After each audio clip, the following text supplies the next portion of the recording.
There you have it. Yep. So, all right. We are live on Facebook, and welcome to the episode with Pat Roach, former sales leader of the Cadillac organization, the founder of that organization, as well as Southwestern Real Estate. We're excited to have you on, Pat. We've had a few of your coworkers join us and share their awesome stories. You're working with some studs over there. So yeah, no doubt. Yeah. Pretty soon you'll have the whole crew on.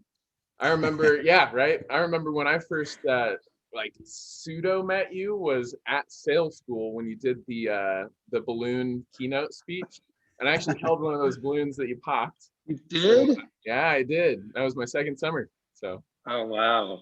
I'll never forget.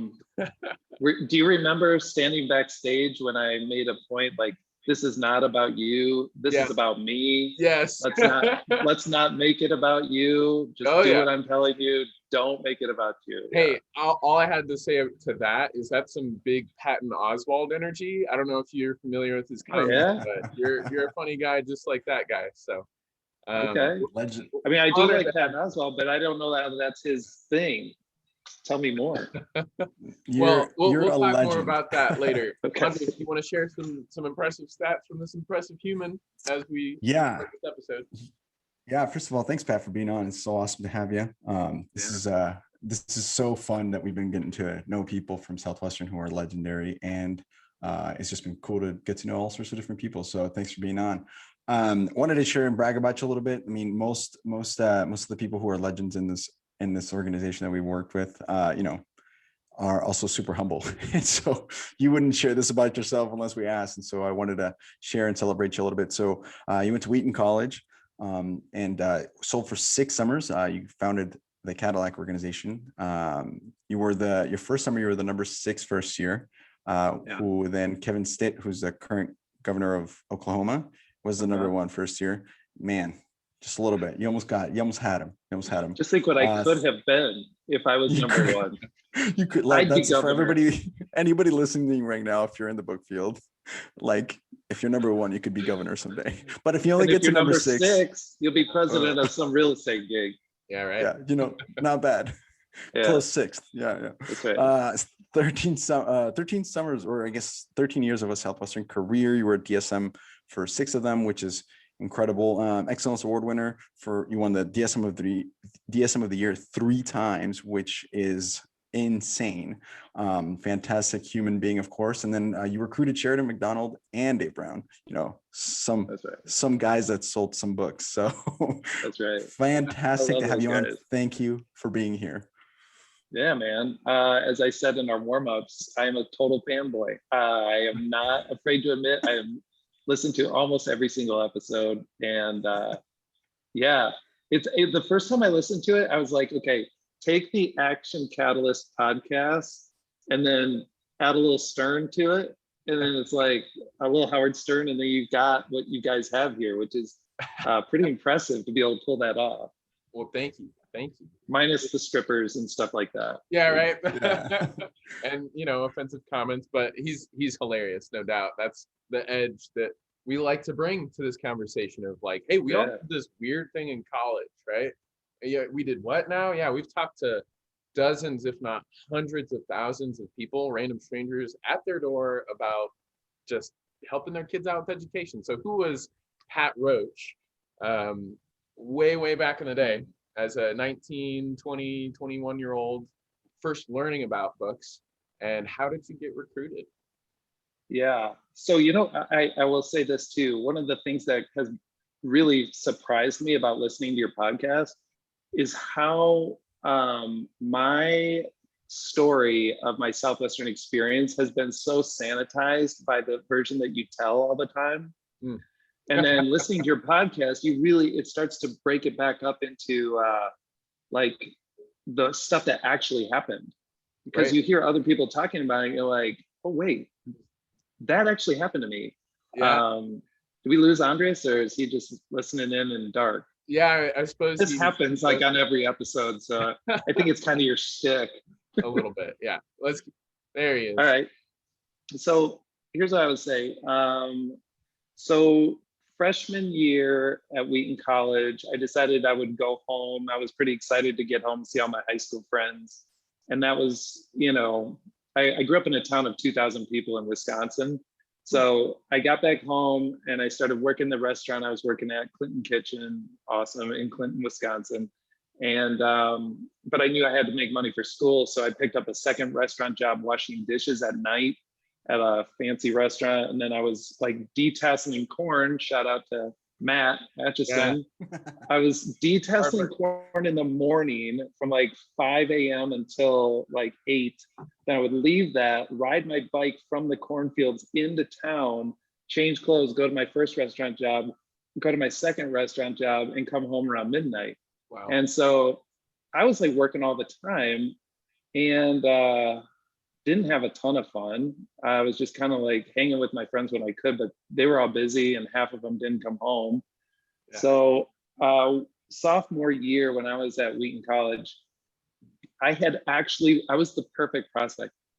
Like the week before I got a phone call, I was like investigating jobs on cruise ships, and things. Like I was like, I don't want to go home, nice. And I want to just see what are my options, And then this guy Jason Grimes called me up, and he was a very cool dude, like 6'4", super handsome, really smart, great taste in music, pretty elevated dude. And he's like, hey, what'd you do last summer? And I told him. He's like, well, I had this summer job selling books in Michigan and I made $12,000 and I'm going to go do it again. And that was 1993.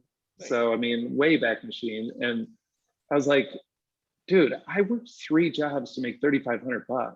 Like, that's sick. Yeah. Well, I probably didn't say sick because that wasn't a word then, but that's so basically, that was awesome. Yeah. So I go and he's like, well, listen, there's a guy that's going to explain the program.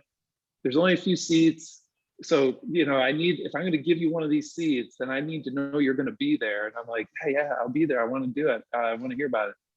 And I'm thinking, working at a bookstore and making 12 grand, I like literally could picture myself sweeping floors like with some janitorial broom, and working the cash register and stuff. I had a whole vision of it. But then I left that call and I went to eat dinner. And as I'm there, I'm starting to kind of freak out a little bit, like, wait a second, why would they pay somebody that much money to work at a bookstore? And then I'm just thinking, man, that doesn't make any sense. This is probably like selling something. Like, this is one of those too good to be true things. It's not going to work out for me. So I literally like conveniently had to go to the library so I could kill time so that I wouldn't make the appointment. And then I could go and tell him, in my Christian ethic of going to Wheaton College, dude, I'm sorry, I had to go to the library. So I'm at the library and I'm literally running it by people. Like, does that sound legit to you? I'm supposed to be at that thing any minute. Wow. Anyway, long and short of it, I was like, I'm not going to do it. But I was walking home to my dorm and I actually had to walk past the building where the interview was being held. And as I was walking by, the gravitational pull and the guilt was like, man, I should be in there right now. And it's 45 minutes after it was supposed to start, so I'm probably safe anyway. So I go in there, and did you guys ever get to meet Craig Soder? I did. I love Craig. He's such a wonderful soul. All right. Yeah, definitely. So Craig was running the interview, and that dude, it's like he's got nothing else to do except to talk to whoever's in the room for as long as possible. So he was just getting warmed up. And no joke, I start doing this interview thing, and he's acting like it's no big deal. Like, let's get started. There's other kids in there. Yeah. They're probably like, what is going on? We're starting over or what? But anyway, it just keeps going. And then he pulls the book out, and I'm like, wait, we have those at my house.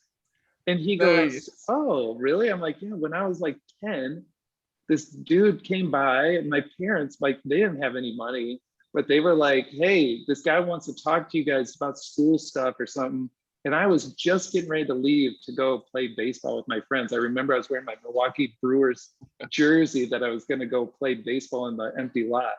And So he's like, no, get in here. You got to sit and listen to this thing. And I was all pissed off, just like the worst kid. And I learned for future selling, if you get that kid, you just let him go. Like, Right. he's not going to help you. Let him go. So they do the whole demo. And then the kid was like, so do you think that's something you'd use? And I'm like, no. And then he must have put on some heavy guilt then to eventually sell those. Huh? My sister was there and she was like, yeah, I'd use it. My parents were like, fine, we'll buy it. And now, like, can I go now? So I leave. Well, anyway, Craig is like, yeah, that's the thing. And I'm like, well, okay. And I know even if I didn't use it, people buy these. And it seemed to be legitimate because I'm like, this is like, I remember my dad later that summer going, yeah, you know that guy that sold us those books? I bumped into him at the grocery store. He remembered my name. He was asking about you kids by name. What a great guy. So I'm thinking, whatever happened, my dad had a positive association with the whole thing. Wow. So Craig basically takes me through the rest of the thing. And at the end, he's like, how's this compared to other options? You know, blah, blah, blah. I'm like, yeah, this would be my best option. He's like, okay, well, can you work hard so you be teachable? He closes me and I'm like, could I maybe just go back to my room and think about this for, you know, a night or something? And he goes, oh, sure. But let me ask you something, Pat. Is there anything about this that freaks you out? Maybe makes you a little, you know, a little nervous? I'm like, yeah, all of it. And he goes, do you think you're going to go back to your room and maybe talk yourself into it over the next day? Or do you think some of that fear might get to you and you might talk yourself out of it? And I was like, yeah, talk myself out of it. And he goes, was it your best option? I'm like, yeah. And he walks me through, you know, experience, money, you know, challenge, personal growth. I'm like, yeah. I'm like, all right, I'll do it. Then I signed the DA and I was in. Wow. And it was like, and it wasn't until I got to, like, right as we were getting ready to leave at the end of the school year and I'm cleaning out my room.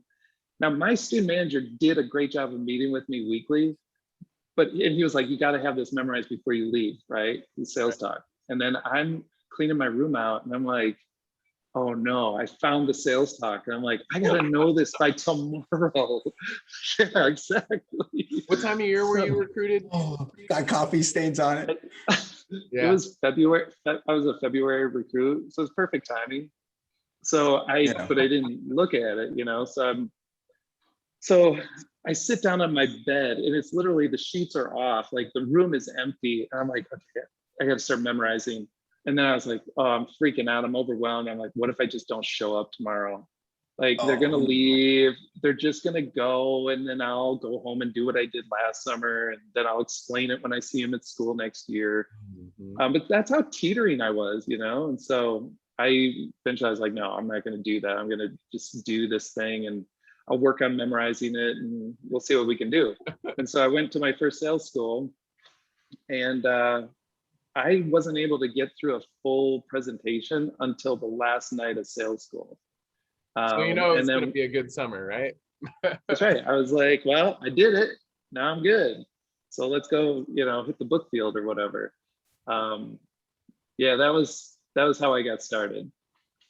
And so where did you go sell that first summer? I'm sorry, I'm asking all the questions here, Andres. Do you have anything? That's okay. Go on, man. Do your thing. All right. Yes. Well, so then, where'd you sell? Okay. So we got sent to North Dakota. North Dakota. I've never heard of anybody selling up in North Dakota. Oh, no. Dude, it was the best. But I will say this: we had a mini org. It was like 15 people, 3 student managers, and 12 first years. Nice. And the way North Dakota's laid out is we were on the eastern side of the state for Fargo. 8 weeks.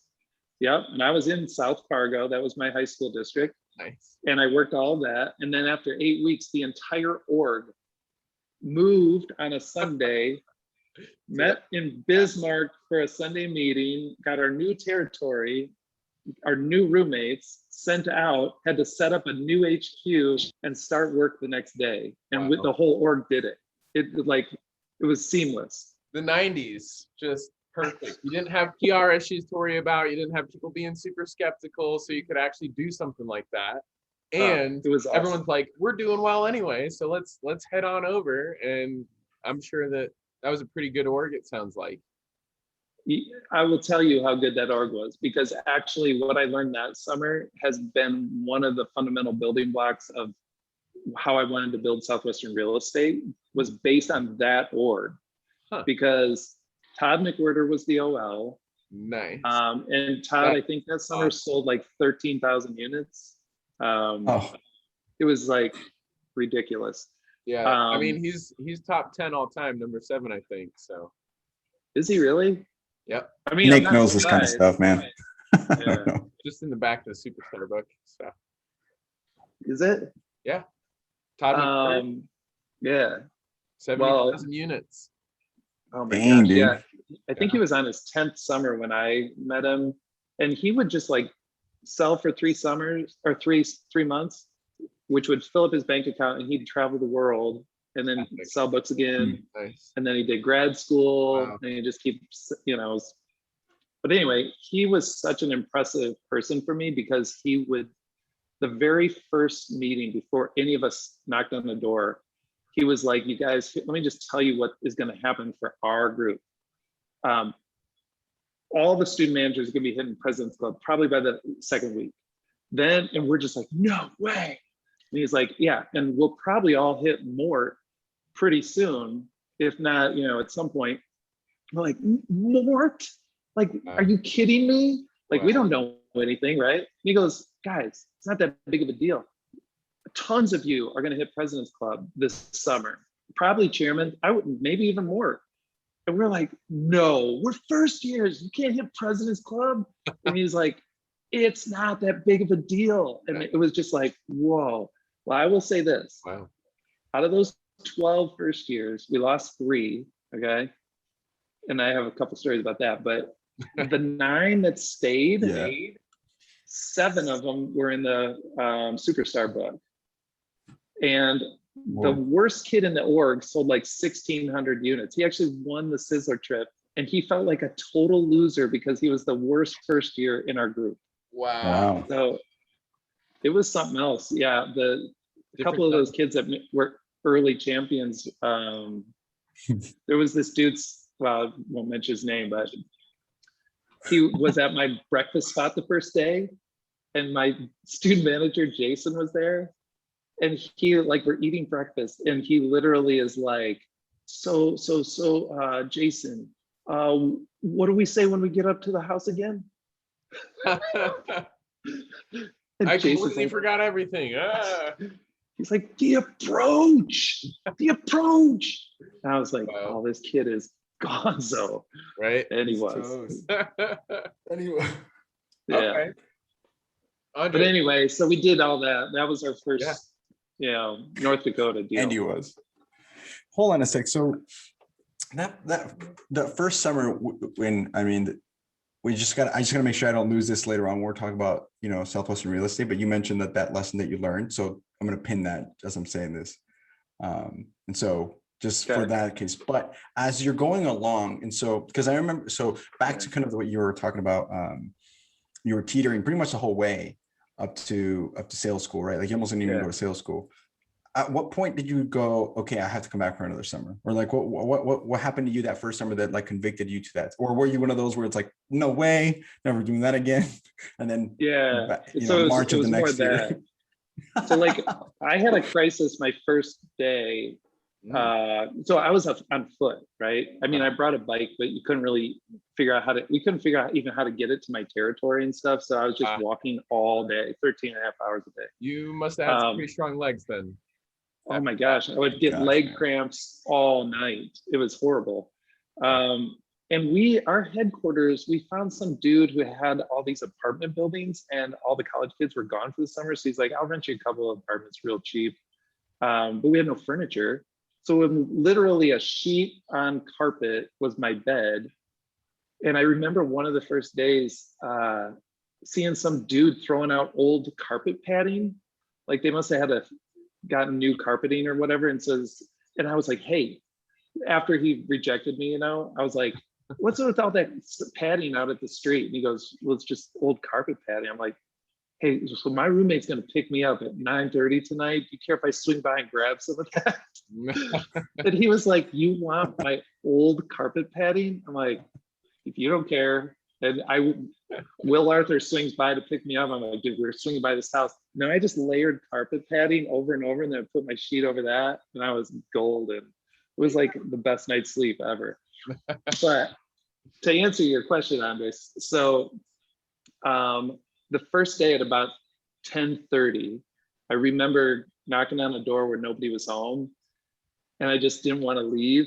You know, I was just like, I just want to stand here, and like, I don't want to go to another house. And I remember looking at my watch, and it was 10:30. I was just like, I gotta figure out how to get out of here. And I had like $15 left in my pocket, or you know, and I'm like, I don't think I can get to Wisconsin on bus for $15. So I literally start role playing what I would have to do to get home. And I was like, I have to call my parents. Wow. And I had to get them to somehow give me some money. Like, there was no Venmo. We didn't have cell phones. I would actually have to walk to a payphone, get quarters, call my parents. And then I just envisioned everybody going, like, showing back up in Clinton, Wisconsin, and everybody going, I thought you were doing that thing. Like, and I thought I could probably tell them how, yeah, it just wasn't really that cool of a thing. And, you know, blah, blah, blah. I could save face. But the more I role played it out, the more I was like, I'm not doing that. Like, I just got to commit. And so I did. But that was kind of like where I was at most of the summer. Like, I am doing this out of sheer determination. And then when it came to the end of the summer, Todd McWhirter like pulled me aside at, like, you know, week 10 Sunday meeting or whatever. Now, keep in mind, I did sell like 4,400 units that summer, but half of it came in the last 3 weeks. Wow. So I was real slow going, like 100 units, you know, 180, 250, 300, just slow build, and then hit, you know, 500, 550, 650, and like finished real strong like that. Well, I had already been doing well, and Todd pulled me aside and he's like, hey, we're starting to talk to people, you know, and I really want to see you come back and be a manager. And I was like, hell no. Hell no. I was like, Todd, seriously, I've been telling myself all summer, all I have to do is finish, and I can hold my head high. I did what I said I was going to do, but I am not doing this again. And I don't think he was expecting that. I think I was like that layup that he was trying to sign me up first to build up the rest of the people to sign up. And the weirdest thing about it was, it was true. I had said that to myself all summer, but when I said it to Todd, it didn't sound legit, because Todd was like summer 10, like crushing it out of the world, and had passion and like understood why this is important for a person. So much passion. And he got it. I love it. And the maturity with which he could understand what that experience is was so different than me. You know, I'm like a baby trying to do this thing. Wow. And he was just like saying whatever, and I don't even know what he said, but it was saying it to him that made me go, dude, that is not what I've been doing all summer. In fact, it's because it's that hard. So this, I don't mean to make this sound weird or anything, but it was like, if there were 5 times in my life where I felt like God intervened in my thought process to go, that was one, because I remember going, like, feeling like God was saying, I'm gonna need you to do a lot of hard things in your life. You didn't know that this was gonna be this hard, but you committed to it and you stuck it out. There's gonna be some things you're gonna have to do. You're gonna know how hard they are, and you're still gonna have to choose them. And I was just like, all right, I'm in. Like 5 minutes after hell no, I was like, yeah, I'm in. And he was so yeah, I'm still in. You know. Wow. That was a moment. Yeah. Well, so first up, I mean, it's not, man, you're free to talk about whatever you want to talk about, however you want to talk about. It's not weird. So it's all cool. Besides, I mean, we've all had moments, or whatever you want to, what you call it, God, universe, whatever. I call it God, but people, and that's a chills moment where, you know, you understand that life is nothing's been clearer, right? That it's so clear that you're like, this is definitely the right thing to do, you know? So that's awesome, man. That is so cool. And then, I mean, I'll say, okay, so let me ask you this. So at that point, were you like, okay, I'm going to be here for like Todd for a while, or was it, or just like, okay, one more summer, or, you know, I'll what just was do the it attitude again. at that point? I just got to get through that threshold of choosing the hard thing, right? So then I get to check out, and I didn't realize, like, I know I was watching my name go up in the pace setters, which they sent out on paper, you know, and I'm like, whoa, I'm like checking out with all these kids, and they're like, how many units did you sell? I mean, you start telling them, and people are like, what? And they're like, this guy's so, and you're just like, this feels really good. Yeah. I'm like a stud. Yeah, they get you, man. You are your units. Don't forget. Yeah. And I'm, you know, and then you territory go out matters. Yeah. Well, and that's why I was scared about my second summer. I'm like, they're never going to be able to find a place as good as North Dakota. But I was like talking to these dudes, and then you go out on this, you know, on the town, you go to San Antonio Taco in Nashville, and you're just like, feeling like a celebrity. Oh my gosh. And so person after person was just like gushing on me. I was like, yeah, this is awesome, man. I didn't know how good I was, but I'm awesome. Nice. So I came back, and then the next summer we went to Iowa, and it was just like, I brought 5 people out. Nice. And 4 of them quit. Yeah, 4 of them quit like within the first 2 weeks, you know. That's like worse than PC. That's not as good as PC. I mean, PC in recruiting is great until it's like, okay, I got one now. So that's right. Yeah. And I will say this, like, this is actually a pretty amazing story that has always stuck with me. But the guy who was my best friend at school, his name's Colin, and Colin was the one who didn't quit yet. And we had this little basement apartment of a house where there had been an attic fire like earlier in the year. So the house was shut down, nobody lived in it, but the basement apartment, the guy had rented it to us.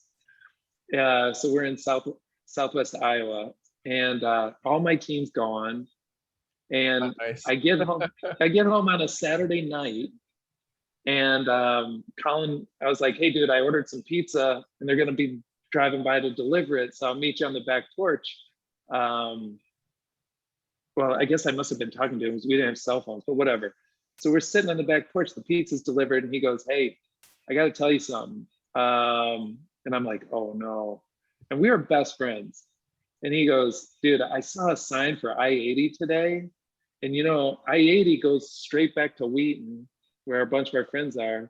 And then it goes all the way to Virginia Beach, where home is. And I got to tell you, I almost got on it. Wow. And I'm like, yeah, what? I mean, you're my roommate. I was like, oh man. I was just like freaking out, you know. It's like, this is all disappearing right in front of me. And I could have been okay with the other 4 quitting. It was just whatever, you know. But with him leaving, I was like, no, dude. And I'm like, well, why did you feel that way? And he goes, I don't know. I just kind of feel like maybe, you know, people probably aren't even going to use these books. And it's like, I don't even know if I'm doing a good thing. Ooh, that's a sensitive topic with you, it would seem like. And I was like, just like thinking, I don't know what to say here. I'm like a first-year student manager. I'm not equipped to handle this conversation. And somehow I was like, but Colin, didn't you say like a week ago you wanted to get a set of these for your younger brother and sister? Mm. And he goes, oh, yeah, I did. And I'm like, okay. And he goes, yeah, all right, I'm good. And then he got up and went in the house. And I was just like, no. And that dude sold over 4,000 units that summer, and he was my roommate for 3 summers and was the best man at my wedding. What? Oh man, that's just like how you. Wow. All right. Whoa. That's a pony right there. Yeah, that's a pony. Yeah. What's his name? Colin Sheehan. Colin Sheehan. Yeah, Colin Sheehan. I I have the same story, but that's because my best man would probably be Danny. And so I mean, I gotta keep him. That's right. So. I had a Right. roommate named That's Colin, crazy. so there's that. Yeah, that's so wild. That isn't Yeah, it that funny was how you something meet else. people like that? Like it's we. I mean, I've been to so many book weddings even just this year. The Q's wedding last year, Yeah. you know, and you bump into people who you haven't seen in years, and it's just like, man, you're awesome. I Yeah. miss you, you know, and you catch up and it's all good. And That's there's what that vibe inspired again. this And you're just podcast. such good friends. Yeah, that's Yeah. what this podcast is kind of about. Yeah. So yeah, it's kind of Absolutely. cool. And So it's awesome. like even Todd and a few other dudes, Kevin Kalam, Matt Llewellyn, Brent Gravy, Dave Ness. These are all guys I sold books with that are, we don't get to talk very often, but it is exactly that. I can call them. If I see something funny on TV that reminds me of them, I can send a little text to them, and we'll do a text string for a day and a half. And it's like, I might not see him in the next year or two, but it's that legit. Yeah. It's so fun. It's so fun. Yeah. And people don't understand it. Like sometimes, I mean, people do in general because they have similar experiences in other organizations, but there's still something different about like when you just know a book person, you know. Yeah. Like my friends, my girlfriend, for example, sometimes we'll meet people who are book people, and I always tell her, I'm like, you can always just, there's something about them that's just a little different, but that just kind of clicks with us. It's weird. But it's kind of fun. It's the truth. It is fun. Yeah. I've said this on another episode. Maybe you can recall it, Pat, since you've listened to every single one. It's probably. But Todd McWhirter, your old OL. I love what he said about how in college he was in like SIG-Ep, and so whenever he'd meet a SIG-Ep in the wild, they'd be like, "Oh yeah, SIG-Ep, you know, brother this, brother that, right?" Throw the signs and. Really all you knew about a SIG-Ep, if there's a fraternal bond, is you were really good at drinking beer, right? And so this is all from his GRS2 speech in Denver. I remember it vividly. Oh yeah. Yeah, it was great. And so he talks about that bond, and then he's like, but with someone who sold books, when you meet them in the wild, right? Just out somewhere, there's just like an instant connection because it's just like, you sat on a curb and cried. Like you went through some rejection. You were far away from home. Things didn't feel right. You were in this like new space doing something that made you grow in spite of like your willingness to say, I don't want to do this next year or whatever. Pat, your experience was. For me, I loved books, but I also hated the rejection. It was just so difficult. And that's why we all keep doing it, right? And that's a special breed, awesome. Special breed of person. In fact, I want to point out that I've got my third summer New York license plate. I actually got license plates when I was in my turf typically. Just timing of like changing out the plates happened that way. So Vermont is right here. You didn't like people going out of state plates. It was great. It was great to have in-state plates, not gonna lie. But yes, Nebraska, of course, back home. And I've got plenty of pictures of like friends that that's awesome. My org right here, from my second, third summers. And it's just that's cool stuff, So yeah, well, the only award that I have on my credenza here is Gold Seal Gold from my first summer. Yeah. I don't know if you can see it, but whatever. Oh, that's a way better Gold Seal Gold award than what I got. Mine's like a little rectangle. I just have a medal. 80 hours. Yeah. Let's go. That's so awesome. Look at how brainwashed we were. But we worked hard. No, it was I mean, it was funny because when people, people joked about it being a cult, like within the incident, it's just like we go, ha ha ha, and then we didn't laugh. But at the same time, it's like, man, everybody drinks Kool-Aid. Ours just had a really good flavor. That's okay. Well, okay, so I will say this because I knew the cult thing was going to come up at some point because it does in every episode. So here's what I will say, because I think that this is to keep it fair. When you have a company that is the entire sales force is college students, like that is the whole thing rests on a few thousand college kids selling for a summer. Okay, the entire thing is on college kids.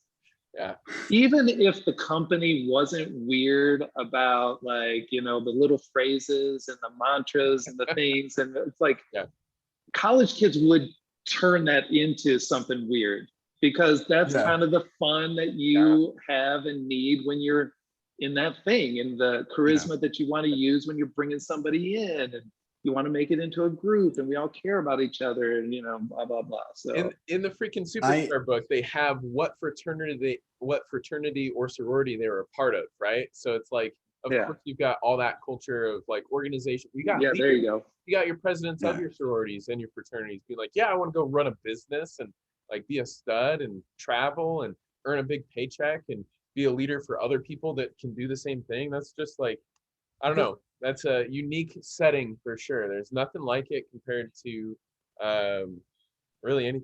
There's nothing like it. I love it. I think it comes from the fact that, like, I mean, I've never been a part of any other company that creates culture like that. Like it's pretty wild. And I think it has to do with the fact that they're the number one, because I remember when I first came to sales school, remember the cool card, how they do the cool card? Everybody did the cool card, right? Like, see, like even that thing. Okay. So just start there. That's a really insane thing to think about. Like you grab, and for people who are listening, who did not sell books, I will tell you what the cool card is. So you get into Nashville, like day one of sales school, like this is the first experience you have of Southwestern, and you sit there and your DSM's like, listen, and by the way, the message here is super powerful. And really, like, I think what makes you good at selling books is just being able to just not have a cool card. And so your manager sits up, and it's funny because before they'll like specifically pick a couple kids who were like, you know, like extra cool, that they give the bigger cool card to, you know, so like they kind of have some that are handpicked. But basically what happens is the manager then gives everybody like a little piece of paper, it's like a little note card. And we write down like, I am cool. I am so cool. In fact, I'm so cool. I don't even need this cool card. Now, here's the thing. Why do I remember that? Because you were the guy. No, I wasn't. Thank goodness. I would have been insulted. I would not. I was like, I got selected like the last. I got selected like the Wednesday of finals week. So like for me, I couldn't be cool. Like because I didn't know anything. Like I was nervous, you know.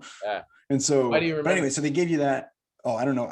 because we did it all the time. And so we do the thing. And then the manager at the front goes, look, if you want to be good at this, you got to let go of your cool card. And so that was pretty symbolic, and they would grab it and then rip it. And then everybody rips it and throws it away.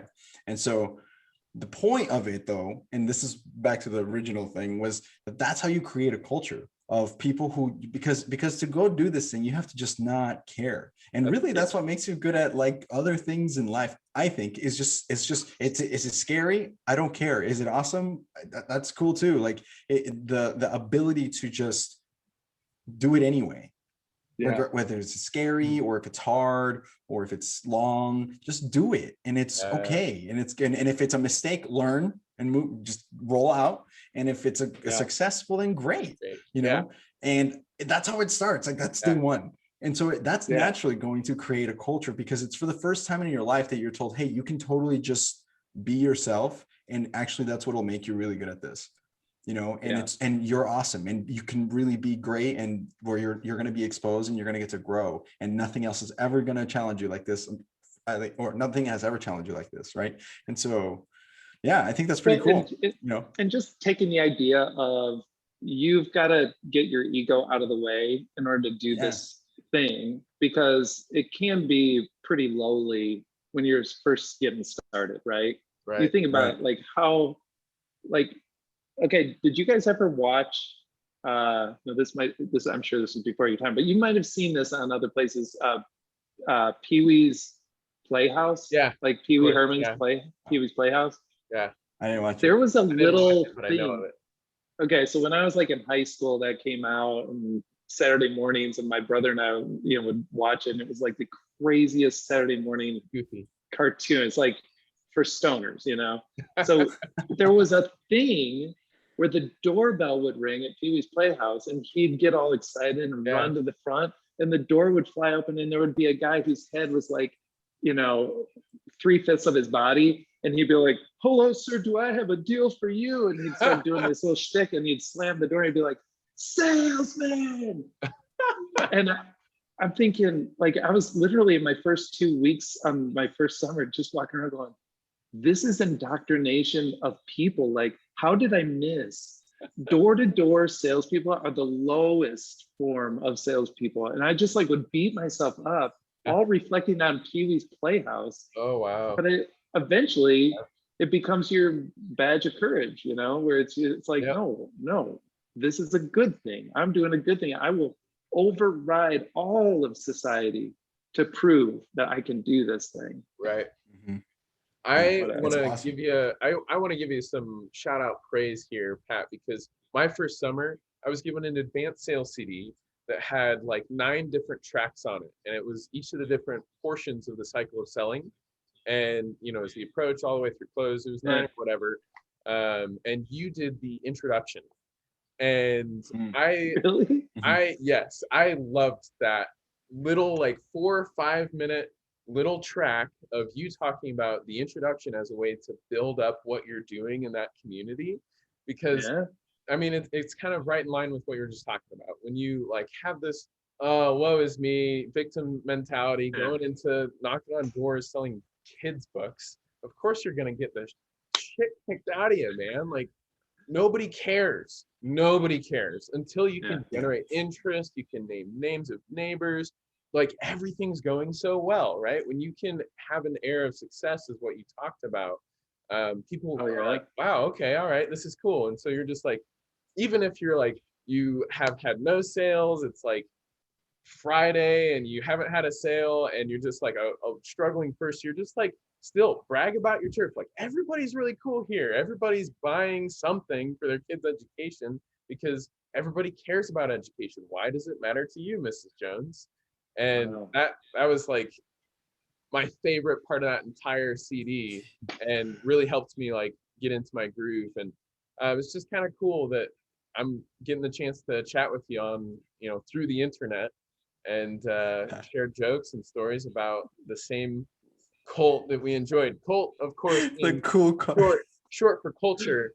And the fact that I can like speak to what you're like used to teach 19, 20-year-olds, like, that's pretty Yeah. cool.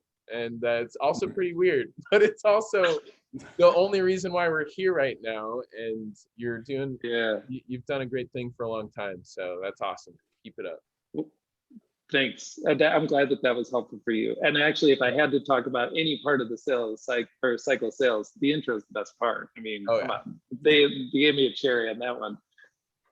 What I would say, Andres, to this whole cool card thing is, because you know, one of the questions you'll ask people all the time is like, well, what'd you do for fun? You know, and then you get all these little squirrely answers of, you know, who was it that was talking about hitting for the cycle, where he had to do an approach on one knee and see if he could get in, and then an approach on 2 knees and see if he could get in, and then sitting down and then laying Yeah. down. Okay, I've Who done a did beached that? whale approach where I like Somebody- floundered. Wait, Oh, yeah. hold, Yeah. who somebody did that, right? It's great. Yeah, there was Somebody who a sold a ton one of of our books. guests was telling about it. Yeah. Yeah. Was it Omar? I don't No, think I so. can't remember. No. But somebody said that. Yeah. Yeah. And I was like, seeing, okay, now what I remember about selling books is I would hear about goofy stuff like that and go, oh, I'm doing that. Yeah. And I would do it like once and then be like, yeah, I'm not doing that anymore. Like, Same like- here. I would do it like when a first year followed me, for sure. yeah, because I was like, I actually wanted to elevate it to be this like really cool thing. Like, Yeah. instead of, once you get, so you have to destroy, it's kind of like this. People have to develop an ego, right? Before they can Yeah. dismantle their ego, right? Right. And in that way, you have to tear up your cool card Yeah. to be able to rebuild your coolness doing this job that typically isn't viewed as super cool. But if you can get there, the level of confidence that you have developed in the process is off the charts. And I just felt like I never wanted to mess with Mrs. Jones because I felt like that would steal from the legitimacy of what is taking place here. Are And you that was telling kind of how I me? did it. Are you telling me you got really cool at not being cool? I thought I Yeah. was actually really cool at doing a job that I made a job that wasn't cool look pretty cool. Nice. So however you want to phrase that. I'll take it. Yeah. It's a So- kind of cool job when you think about it, for sure. So Yeah, when you get that confidence level right, where you're just like, I can talk to anybody, the dads, when you know that you can take the motorcycle dad and be like, this is gonna be easy. Actually, this is gonna be real easy because I know just how to approach this guy. And I know how much he wants to be involved. I know how much he wants to push this off on his wife. And he also doesn't want anybody, tricked into buying anything. So I know just how involved, and then set him free once he knows this guy's not a threat and she can buy whatever she wants because that makes him feel powerful. Like you just like you walk in and you're like, I know how to do this whole thing. And everybody goes away happy. And it's like, yeah, this is good. Right? Like that felt really good. Well, there was some about that I could definitely feed on. oh yeah. That's a type of zone to be in. But then it's like a concept zone whenever you meet a new person, even later, Yeah. Did you, because you were talking a little bit about your first year and like that huge lessons, even that obviously translated till now, but then because you became a DSM, so what about like the leadership side of it? How did that impact you? What did you pick up from there? How did that go for you? Was it smooth sailing, or was it kind of like you're selling where it was like, at first I brought 2 people, and then, how did it go for you? Okay, so when I got done with my 4th summer, I was officially out of school. So I had to do like an extra semester to do my student teaching or whatever. So I had like 4.5 years of school. Wait, you have a teaching degree? Well, that's what I went to school for, right? Elementary or high school? Or High school history teachers. I always figured I'd go back to Clinton, be the history teacher and the basketball coach, and that would be like my dream job. Okay. I was about to say football coach, but no, Football, I'm not that tough. Basketball, huh? Basketball for sure. Hey, go Suns. Well, yeah. Go Bucks. Go Let's Bucks. not check the score yet. Right. But so I had that semester, and then I was going to start interviewing. And Todd had always said to me, Pat, we all do this because selling books is really, really good for you. Recruiting and helping people do this will teach you a lot. It'll help other people, but you don't want to be a sales manager. And just take a look at Craig. Well, no, he was serious because he never wanted to be a DSM because he was like, look at Craig. Craig is on the road like all the time, week after week after week. He's never home. He's got 3 girls, never sees them, blah, blah, blah. And we all kind of rallied around that. We were all kind of like, yeah, we're going to kill it. And none of us are going to be sales managers. Now, which is weird because a bunch of us became sales managers out of that crew. But that's hilarious. We all thought that's how it was going to go for a long time. But then, what's up, Will? Oh, hey. Pat's saying hi to you. I'm saying hi too. What's up, dude? Hey, Pat, how's it going? Celebrity I'm shot. on a podcast. It's great. Will. You're crushing it, man. I heard a little bit of it whenever I came in before, and I was like, I can't jump in. I can't interrupt. That's such a great story. Even just hearing like how you got into it. Oh yeah. Yeah. It's good to see you, man. Me too, man. Hey, we need to reschedule that episode, man. I'm glad your kidney's feeling better, and we got to get Andy back to better health as well. So yeah. Or we don't have Andy and we just make fun of him the whole time. Yes. Cool. We can do all that right. too. We'll reschedule. Everybody loves a good Will. Oh, nice. We'll match you. Try it. Yeah, he does. Oh, look at that. That looks gorgeous. Wow. What are the notes? Whiskey. It's a 2-hander. He did. He 2-handed it. I had to. It felt like the Ring of Power in liquid form. I thought maybe you were shaking. Ooh, that tastes good. Yeah, it's got some heat to it. Yeah, it's got like some it's still lingering. It's still there. Yeah. We are not sponsored by whatever this whiskey is. Russell. Not yet. Delicious. Oh. But maybe that's what we should drink. We should call Russell's and be like, hey, you guys want to? What we should do is we should find an alumni who has like a whiskey or a beer, or like a brewery, and have them like send us beer and then have them sponsor us. I think That's a you thing. should just pretend that they're a sponsor and just say we're sponsored by these guys, and And just then do a you little can- commercial for them. Yeah. And then just forward the episode to them and go, I know you didn't pay for this advertising, but whatever, we love your whiskey. And they'll probably send you a whole bunch of it. Mm. That's actually And that's you're a not- great idea. You might not get any Russell's- money, but you get some free whiskey, and that's better than money. I like the way you think. Thank you for sharing. Russell's Reserve. This is Kentucky bourbon, Hall of Fame master distiller. It's fantastic. Made in Lawrenceburg, Kentucky. Thank you for not sponsoring us, but considering it. It's delicious Yeah. whiskey. Cheers. And I'm gonna go Everybody buy has some.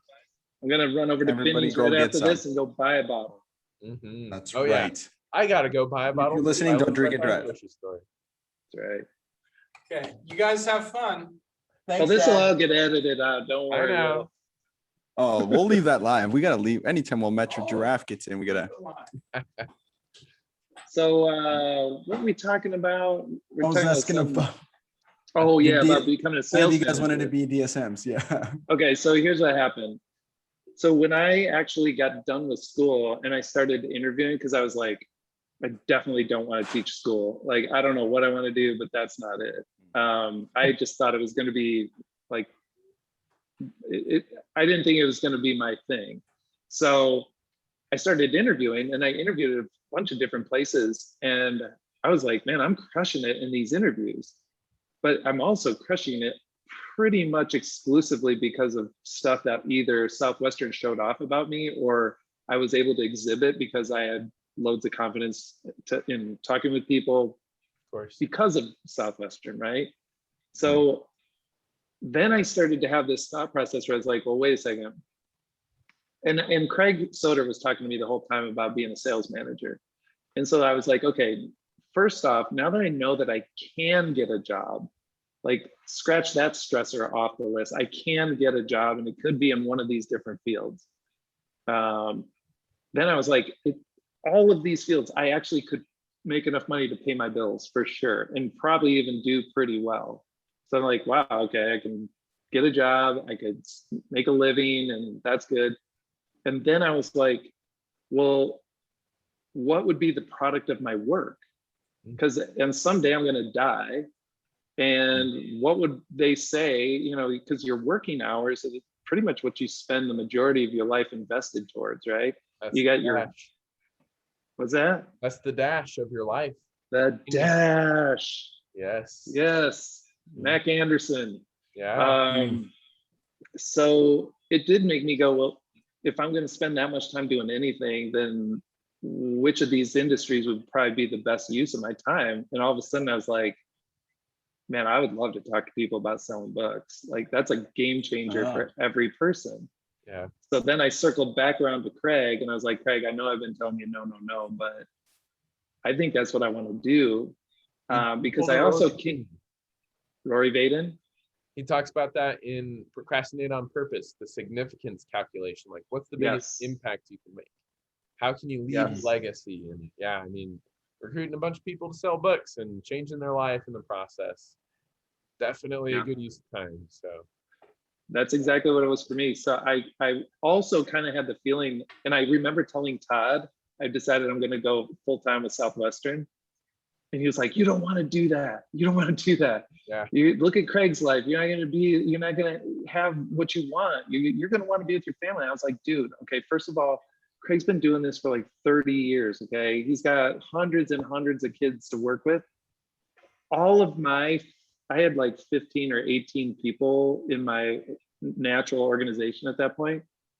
0 were coming back. It just was kind of the ebb and flow of how kids graduate, and kids have done their cycles, and it was just done. Wow. And I was like, dude, I have 0. Like, I don't have to travel anywhere for a long time. And if I ever get to that point where this thing is interfering with my priorities, then I'll quit. I'll do something else. He goes, you won't be able to, you'll have golden handcuffs. And all of a sudden I'm like, no, I will be able to quit. And essentially, that's kind of how my story was written, because I was a sales manager for a number of years. And when we had our 3rd child, I was like, I've been trying to juggle all the stuff I want to do family-wise with work. And I'm pretty much at the point where I want to be at home more than I want to help college kids anymore. And so I am going to quit. And I did. And that was the end of my 13th year, I guess, something like that. And then you moved over and started a sister company. So what happened was, maybe it was, let's see, I started in 93 and then I quit in 2006. So maybe it wasn't 13. Yeah, it was like 13 years. Okay. So here's what actually happened. So I called Chris Samuels, was my director at the time, and Craig had transitioned out and was doing other things. And I was like, Chris, summer's coming to an end, and I just need you to know I'm not coming back. Like, I know my group's doing well and everything, but since Kelly, my youngest son, is born, I'm like, I need to be at home. I don't want to be on the road anymore. Road's making me really lonely. I'm like, just, not loving it. So I need to quit. So they send you up the ranks to see if they can change your mind or whatever. And I get to Henry Bedford, right? And Henry and I knew each other really well because Hank, his son, and Khaki, they both sold in my group. They were Cadillacs. So he and I got to know each other, especially when Hank and Dave Brown got thrown in jail, and I was like talking to Henry every day. And that's right. Okay, that makes sense. Yeah. Yeah. So I'm like, Henry, I'm gonna start flipping houses. I'd been doing some real estate stuff with Todd out west in Denver and some other book guys. And I was like, I think I can flip some houses and make enough money to survive until I figure out if that's what I'm really gonna do or if I'm gonna do something else, but I just have to be at home. And he was like, you want to be in real estate? We want to be in real estate. Let's start a real estate company together. And I'm like, you want to flip houses? He goes, no. I'm like, well, that's what I'm doing. He was like, no, we want to start a real estate company. There's, how many people go into real estate from selling books and they're crushing it. Yeah. If we built a real estate company, they wouldn't leave. They could just work with us. And I'm thinking to myself, I know 2 realtors and they're both old ladies. And I'm thinking, this is like the opposite industry of working with college kids. Because they are not concerned about improving their lives. Like, they're just like making money and they're old and they're just like, it's not books. Like, get down and break yourself down and really build yourself back up and like really just going for it. So I was like, I can't see it, Henry. So I left, and then I went and I started flipping houses as the real estate crash started to happen. And there was this banker that I was having a meeting with, and actually I tell the story like way in depth in the Action Catalyst. If anybody really wants to hear the whole thing, they can go there and find that episode. Because it actually almost broke me completely to like verge of bankruptcy. The whole flipping houses thing. So that got pretty dark, but there was this banker who was not giving me money to flip a certain house that I wanted to do. And because he was a smart person, that's why he wasn't giving me the money. And I was talking to him and I told him about this whole thing that Southwestern had offered me, because he and I knew each other socially. And so we were just chatting, whatever. He's like, Pat, if somebody gives you a chance to start a company and they're going to invest in you, you want to do that. Yeah. And I'm like, really? Yeah. He goes, yeah, that happened to me when I was out of MBA school. The business even failed. It was still the best learning experience of my life. Yeah. And I was like, whoa, okay, well, and so that planted a seed. And then as things kept getting worse and worse in the real estate market, eventually I was like, I'm going to look into that a little more closely. So it took about a year from when I told Henry, I don't think I'm interested, but I'll think about it, till circling back going, I've investigated it. I think I figured this thing out. And if you're still interested, I'm interested. And he was like, you're the president. Let's start it. Send me a budget. And I'm like, nice. A budget? He goes, yeah, like how much you need to get paid? I'm like, what? Wow. Because I was broke. I'm like, shoot. To the point where I was like, okay, let me talk to Jenny and, how much do we need to get paid? See, basically, started paying me like I was the sales manager. It was the same, and I was broke. And so I eventually came clean with him, like shortly after that phone call, like, hey, before we do this, you need to know, like, I'm in a bad way. But he was like, okay, thanks for telling me. Let's do this. And I that love was like, I love when an Yeah. opportunity is committed to by another person, because it means that you don't have to, search for all the reasons why you shouldn't do it, and you're just like really solidified. And I've got freedom, autonomy, and support when I need it. So that's awesome. And look where you are now. We've got plenty of people dude, who have been on this podcast, as well as eventual podcast guests, Yeah. who are working with you and doing awesome in real estate. It sounds So- like you got a great culture. So Yeah. yeah. So then okay, so now you are the sole person, president, CEO, and everything for this company. President, just Yeah. president, Oh, president. founder and president. He does all Founder of and the sales. president. Yeah, and But- GM of it. So how did you go from that? Like, how did you, like, where'd you go? What was step one? I had to get a real estate license, but then I just started doing it.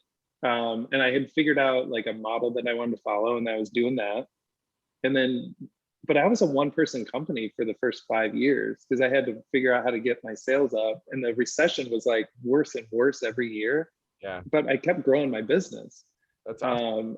And so then eventually a book girl out of this town that's way west of here, Sugar Grove, Illinois, she called me up and she's like, hey, I sold books for 5 summers. My husband sold books for a bunch of summers.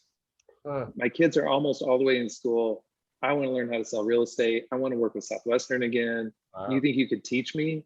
And I'm like, holy cow, I got somebody else to work with. Yeah. Yes. Who Let's recommended her to go. you? I had sent out a letter to all the alumni in the Chicago market just saying, hey, if you ever need a bookman to sell your house, if you're ever not a book wishing, girl, right? Yeah. I said, if you were ever wishing that you could have a bookman sell your house for you, you now can. And blah, blah, blah. Here's my Right. intro. Very cool. And Sarah is the only person who responded. And she was like, I want to learn how to sell real estate. Basically, yeah. Oh, And she's still with us and she is crushing it. She's got her own office of people and she's like phenomenal. She's like my sister. She's awesome. Very cool. Yeah. wow. So anyway, long and short of it is so I'm hoping everybody that's listening to this doesn't know this. We just had our best month ever in June, Yeah. by another 25% margin over our best month ever. So we'll probably hit about $5 million in revenue this year. And we'll have about 50 agents working with us. So, I mean, spreading around, we've got, people in, let's see, Florida, Tennessee, Nebraska, Texas.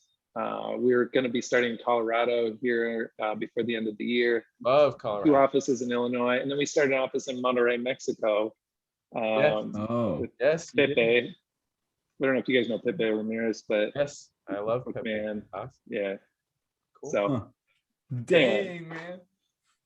That's Yeah. wild.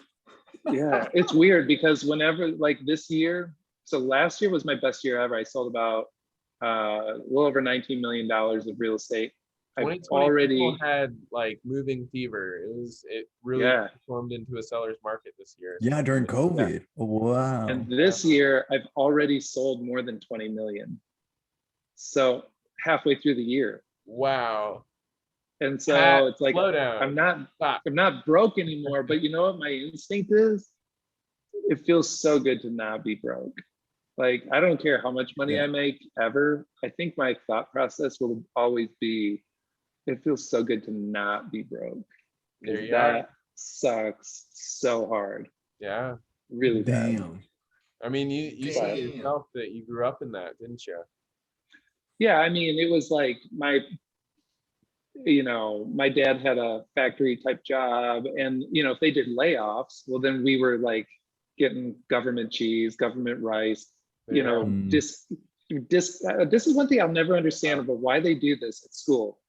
If you qualify for discounted lunch tickets, the paper lunch tickets, they Right. were a different color than the regular priced ones. Just gotta show it off to make sure It's that like, everybody knows, right? yeah. Yeah. It's like, why am I walking up with a pink ticket? So everybody go, why is yours pink? And everybody else is blue. It's like, whatever. Yeah. I'm going to use 2 tickets and I'm Wow. going to get a double lunch today. There you are. Yeah. Yeah.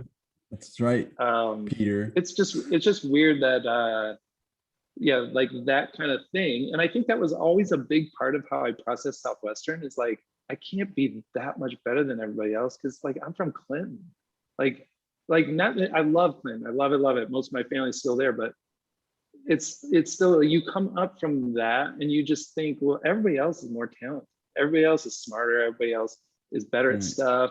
There's no way I can hang with these guys. Interesting. And then you start to hang with it a little bit, but I think there's always a piece that makes you go, yeah, but they're still better than me, you know? I always had to kind of fight with that. So how were you able to handle that? Like, what did you tell yourself? I mean, I'm assuming you probably had to battle with that even when you were at the top, beginning the company, where it's like, I don't even know how to do this. Like, how did you combat that?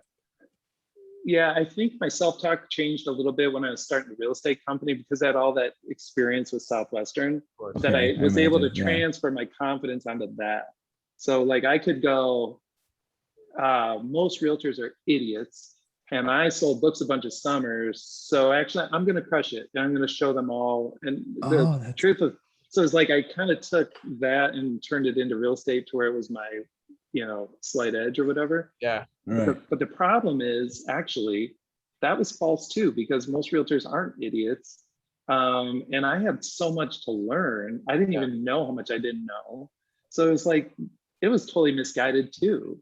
So I just had to just go about doing my thing. And then eventually you realize that kind of the recognition, kind of the craving for that works really well when you're 18 to 22 or whatever. And then when you're like way older than that too, right? But the tricky thing is you gotta let that go and go. This is true.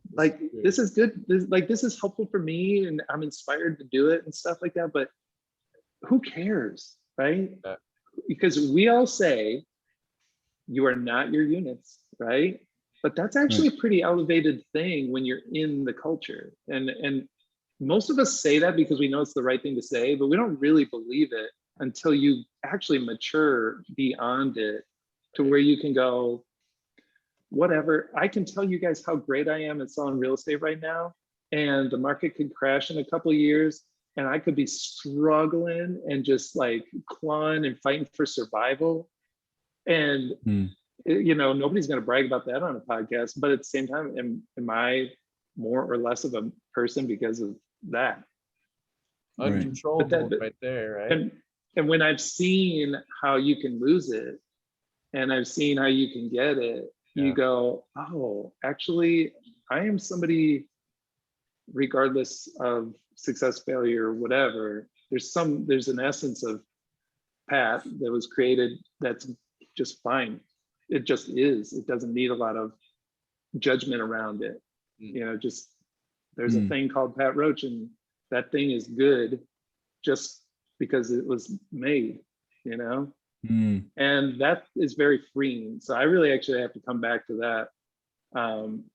And I have to let go of, I'm happy to tell you guys about like the success I'm having, partly because I'm like celebrating it myself because I can't believe it. Yeah.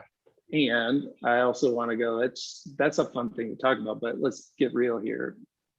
Who cares? In the end, it's just a part of a story. Right. True that. I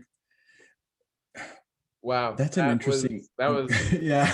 I want that to sit for a second because that went all over the place and that line is working wonders and that ended on a very solid note. Who cares, right? Gary talks about that if you listen to his stuff of like, we could do all the earthly things and in the end, it all amounts to struggles that we all want to bitch and complain about to somebody, but like, who cares, right? In the end, you could point to scripture and talk about how boasting is like, putting your identity in something that really doesn't matter, and if we just do it for the act of doing it, for the sake of building other people up. And that's exactly what Southwestern really embodies and calls to, is just like pouring into another person, helping build them up, if it's through education, if it's through selling education. It's a lot to fill out and round out this whole human being that we are.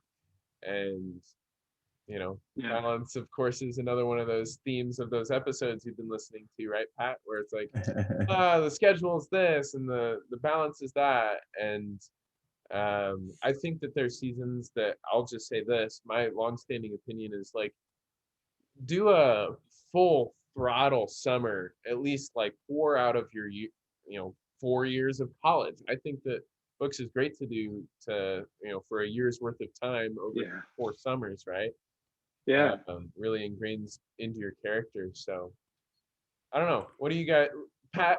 That was kind of what my trajectory was, because my first 4 summers were pretty on schedule. Like, cool. I was on. And when I became a sales manager, like that first year, my wife came out to live with me on the book field. Wow. In Western Mass. I know you love Western Mass. Heck yeah. So like not quite Springfield, were you? I was just next to Greenfield. There's a little town, Turner's Falls, that's like the ghetto of Greenfield, and I lived there. But we Massachusetts, by the way. I spent 2 summers there. Yeah. And so when she came out, it was like, oh, I'm running an org, I'm a sales manager, I need to sell 6,000 units, but I don't need to work 80 hours a week. Like, I'm just gonna hit 6,000 units. Yeah. And so then I would go, sometimes she would be like, just sell till you hit 100 units and then come home, and then we could hang out. And it was cool, Yeah. And so now the next summer, she was like, hey, there's this opportunity for me to potentially get this tennis coaching job, and math teacher is in the same district, so I'm going to stay home while you go sell books. And I was like, oh, I'm really okay. But here again, I'm a sales manager, I'm away from my wife, and I was miserable. And I sold about the same that I sold my first summer, about 4,500 units or something like that, because I was like progressively more and more off schedule as the summer went on, where I was just like a regular at 2 bars. Like, I would literally, I had 2 roommates that were the most clueless guys ever. So I could hit 2 bars on my way home and then get home and do stat calls. And then eventually it turns into that's what you do every day. And it's like, habits. I just got to yeah. But it was just like, I'm so off schedule and it feels so gross. I'll fast forward to this. My last summer, I dug this out, dude. Yes. What? Pre-approach. I mean, I was like, holy cow, I saved one. The old school. So my last summer, I was in Georgia, and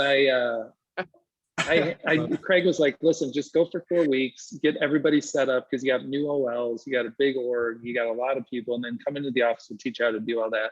And so I went, but every other day there was like some major catastrophe, right? I have to drive across the state and deal with some kid's car, or do whatever, left and right. And I was just getting more and more off schedule, and to the point where I was getting scared to death about selling books. Yeah. And it was the last week, and I was like, okay, screw all this stuff of dealing with the org.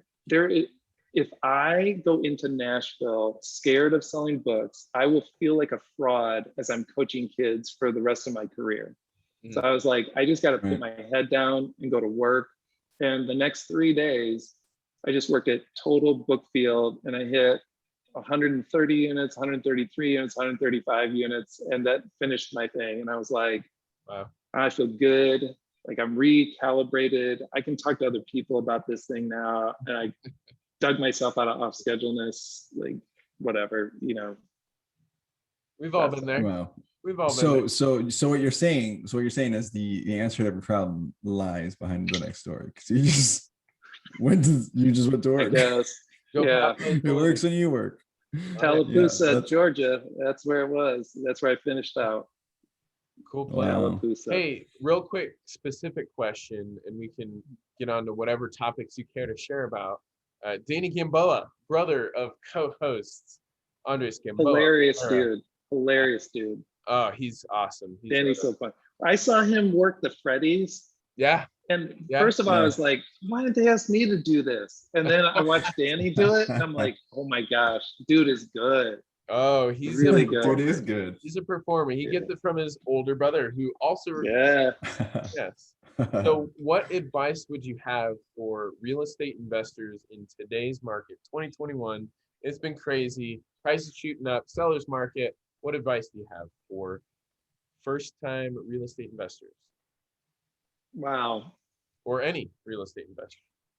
Yeah. Okay. So, okay, every market is different. So the opportunities that you would find in any given market is going to be slightly different. You actually need a local person to clue you in on what are the opportunities here. Cool. What I would say is this: prices are very high right now. Okay. It is extremely difficult to get anything below market. Right. Because I'll just put things in perspective for you. And we can talk real estate as much or as little as you want, but Yeah. in 2006, right before the crash, there was 4 times the inventory of homes that we have today. Wow. So if you think about that, it's supply and demand, right? Demand is high because the money is super cheap. Like interest rates are about as cheap as you can get. Yep. And if you only have like a small amount of inventory, like you just can't get deals. Everything sells. So,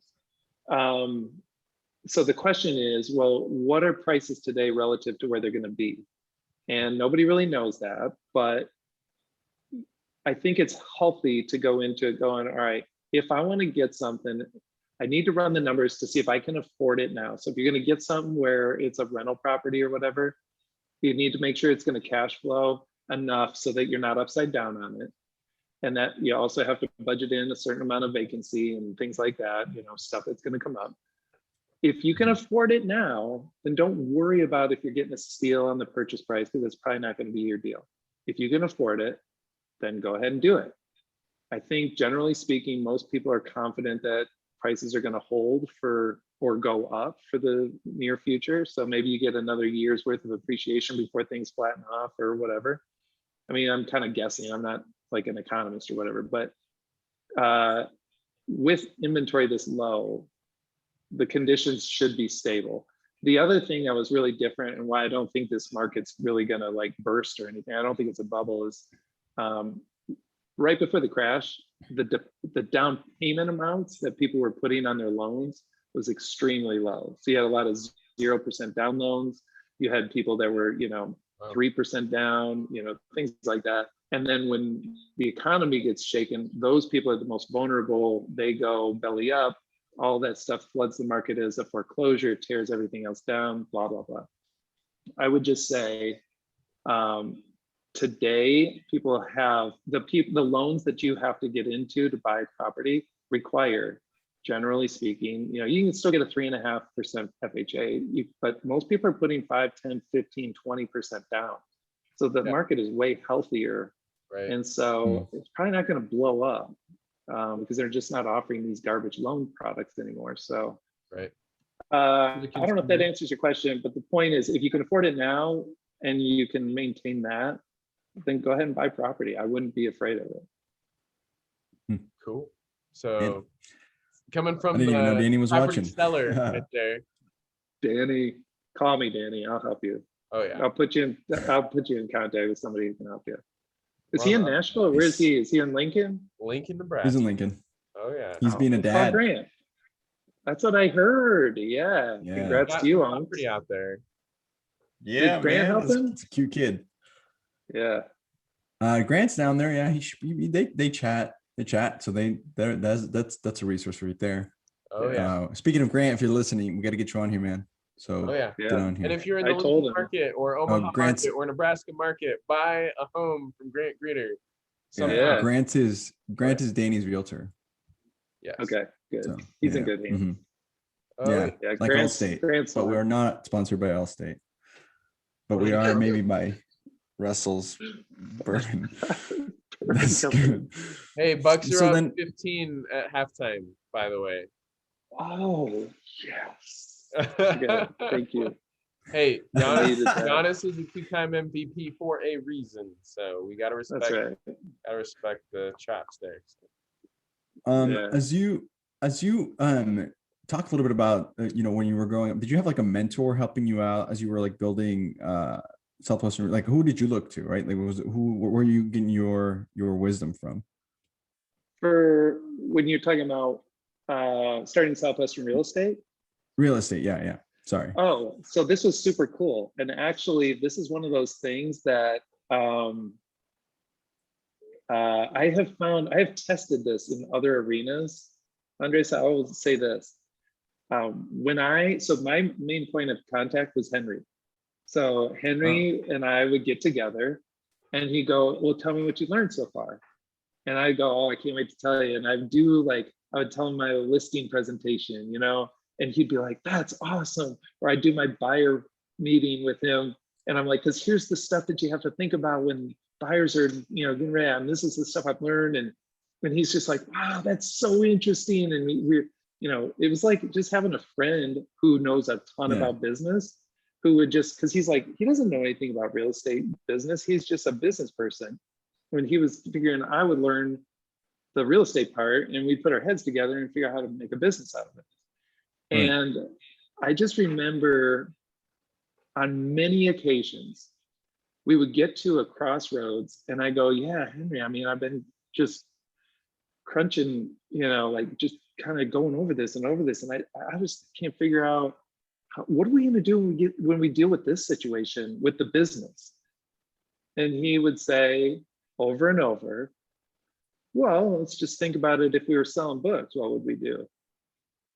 And then instantly the answer would be there. And I'd be like, well, we'd probably do A, B, and C. He's like, let's do that. And it was like every time he would just say, well, what if we were selling books? What would we do? What would be the logic? And I will say this. One of my best friends runs a multi-million-dollar business that he started from scratch. He's got millions and millions of dollars invested in this company from different investors that are super, super brilliant business people. And I was talking to my buddy the other day, Barrett Ward, and this was like probably a year or two ago, but I was like, just Barrett, what I keep finding is like starting this business, it's just all books. It's like, it seems like it's all books. And he goes, dude, same for me. My business, it's all Southwestern. It's all books. Everything, it's kind of the book, like Everything I Need to Know I Learned in Kindergarten or whatever that book is. It's like everything I needed to learn to effectively run a startup, I learned selling the Southwestern. You learned in 1993 at sales school, right? At the War Memorial, running up and down a hill. Where I got a hug from Charlie Tremendous Jones. What? No way. Tell that story. Go right ahead. It was like at the end of he was the keynote speaker at sales school. Yeah. And that guy was a freak. He was like 6'6", maybe 6'7", wow. Probably close to 3 bills and old. And he was hyper and crazy and he was doing his whole thing and he was hilarious. Wow. And I bumped into him in the hallway after. And he said, I said, Charlie, I just want you to know that I'm not going to quit this summer.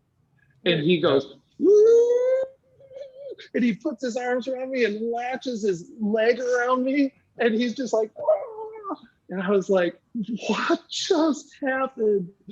And I was like, that was Charlie Tremendous Jones. Wow. It was a little uncomfortable. It was. What the F, man? That's just weird. Yeah, it was legit. Like, I feel like but he even hosted a Sunday meeting at his house in Pennsylvania one year when I had like 3 orgs converge to his house. Wow. He hosted everybody. Wow. So that's epic. You should do that with kids selling in Yeah, you let me know. How are you doing on time? I just want to see the second half of the Bucks game is on, but I'm Hey, loving you're up this by so much. I 15. mean, I Well, know. here's a couple things. Here's a couple things. We could do like Yeah. we could do like another like 20 minutes or something. We can go into the pony story, and then Right. we can have you back. Like we can have Very you good. back on. Yeah. Bring you know what I'm Todd saying? McWhirter. Yeah, Yeah, I already we told need- Todd. I was like, Yes. Todd, I sent him the Matt Atchison episode. I was like, dude, you got to get on this show. Yes. He's the best. Heck yeah. Following so- Todd was hilarious because Todd would do like, I didn't really model my game after Todd's because it's different, but what I did love about Todd is Todd would do things without ruining the vibe for his own entertainment. You know, like he was just like constantly like every dog was Sparky, you know, and for some reason that just like made him happy just to call somebody's dog Sparky. Until one mom was like, "How do you know my dog?" And he's like, everybody knows your dog. Are you kidding? I've been hearing about Sparky all summer. Wow. Like, but but Todd, yeah, That's so that good. guy- That's so good. That's how you have fun in the summer. That's a realistic way that you would That's right. repeat over and over. You could actually just call people's dogs Sparky. and he was like, okay, so here's the key with the close is you got to get real relaxed, right? Like the closing steps. Oh, by the way, did you guys have paper order books? Yeah. Like would Yeah. you do paper Yeah. receipt? And then you would Yeah. take the order thing and combine it with the next one and then combine it with the next one and duct tape it all Yeah. together. And it was Yeah. like an order Yeah. bomb. You Yeah. just Yeah. you just pull that thing out when you're getting ready to close and thump it on the table and you're like, Yeah. there's a few people have been getting these. Yeah, you're just and so he would always say, the key is the more tense that you naturally feel, you got to make your body do the opposite. And you just got to get more and more relaxed. Yeah. And you just got to Oh, yeah. sit back and chill. And the deal was, you got to see if you can get all the way laying down on the carpet, Brandon just on Q would one do elbow. that. Yes. I did that. I did that my And first just summer. lay down and just like, Yes. so what I'll do is I'll send you a postcard in the mail. And because they're not even watching you at that point, right? They're in their head going, am I buying this? Am I buying this? And you're just like, yeah, so would everybody like. Anyway. Oh man, that's okay, epic. so Okay, so hang on. One more question from Danny. He said, "What's a real estate book or any in general?" So, quick answer: a real estate book that you would recommend and to someone looking into real estate, or any book in general. any book in general, or Yep. like that has to do with real estate. Your I mean, like Either or. I'm looking at a bunch of books I just read. I don't. No, let me see. Hold on. Let's see. Heck yeah. Have you? Matt, you're like the Have you ever ideal read this? host right now. Finding a Way, the Southwestern Experience from the Southwestern Book Company. There you I go, mean, Danny. I don't know. There you go. I don't, Danny. That's for you, but I might also recommend your brother's book because I don't think he's read it yet. So that's maybe we start there. Yeah. He hasn't read my book that I wrote about him before. So that's fine. Really. Yeah. I haven't either, Andres. Not I all of purchased it and I'm Yeah. sorry I need to read it. Danny, I'm sorry. I don't know much about real estate books. I bought a bunch of books when I first started the company and I was like trying to learn how you do real estate. And then I was like, this is not what I need to read right now. It's just not. So we can take that discussion offline, I guess. That's a story for another day. It's this story for another time. Okay, so I think Danny's it's time saying, now. I just gotta say, Andres, and I'll let you rebut to this because Danny's saying that he doesn't need to read your book because he lived it with you. What do you say with that? That's fine. That's fine. That's fine. No, you've got to read it. I'm gonna read your book. So anyway, okay, so we got to get to so we can get a path to at least get halfway through the third quarter here. But Okay. I'm going to tell you some Here good we go. stories that are pony stories or whatever. Yes, right? please. yeah, Is that what you want to know? Yeah, I mean, I remember we talked about the certain When I record. got on a think hot that was run. gonna be- Oh yeah. Okay. So my third summer, the guy who runs that business I was talking about before is Barrett Ward. Barrett and I were sales managers together, and Nice. like, dude is like, we hang out a lot. He lives in Nashville and best buds. after my second summer is when we met, and we realized we had some friends in common in Kentucky. And so we were like, dude, we got a few days before school starts. Let's go to Kentucky and party for a few days. You know, he's like, yeah, let's do it. So we hop in his Ford Explorer and we're driving up 65 and his engine blows up and we're in Bowling Green. So we're stranded.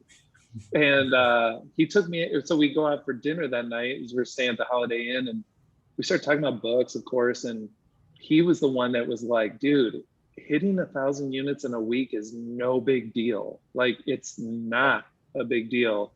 And the fact that you even think it's a big deal is weird, because you hit like big numbers as a second year. I mean, 5,300 units. It wasn't like huge numbers, but I think I got my best week might have been in the 700 or 800 range. So it's like, you know, good. And instantly I was like, oh yeah, I'm going to do that next year. I'm going to hit more. It'll be great. And so I kind of broke through just like with the idea of it. When I hit more for the first time, it was like I think it was probably, so I was in Michigan. It was a Saturday. Where I think I probably, it was my headquarters town was Caro, C-A-R-O, Caro, Michigan. It was like right here. Or by Detroit then. Yeah, it was north of Detroit, south of Bad Axe. Cool. Bad Axe. Pretty cool. Yeah. So, and you know who I sold to that summer that was the summer right after the Oklahoma City bombings. Ooh. And the Nichols brothers, who were part of Timothy McVeigh, and the Nichols brothers are the guys that were guilty for blowing up the building. Yeah. I sold to Tim Nichols, or not Tim, the other, whatever, Terry Nichols. I sold to Terry Nichols that summer. He was under 24-hour FBI surveillance, and I sold him a set of books that summer. What the I know. What the fuck? Yeah. And when I delivered his books, he was like, dude, I'm selling these t-shirts for my defense fund.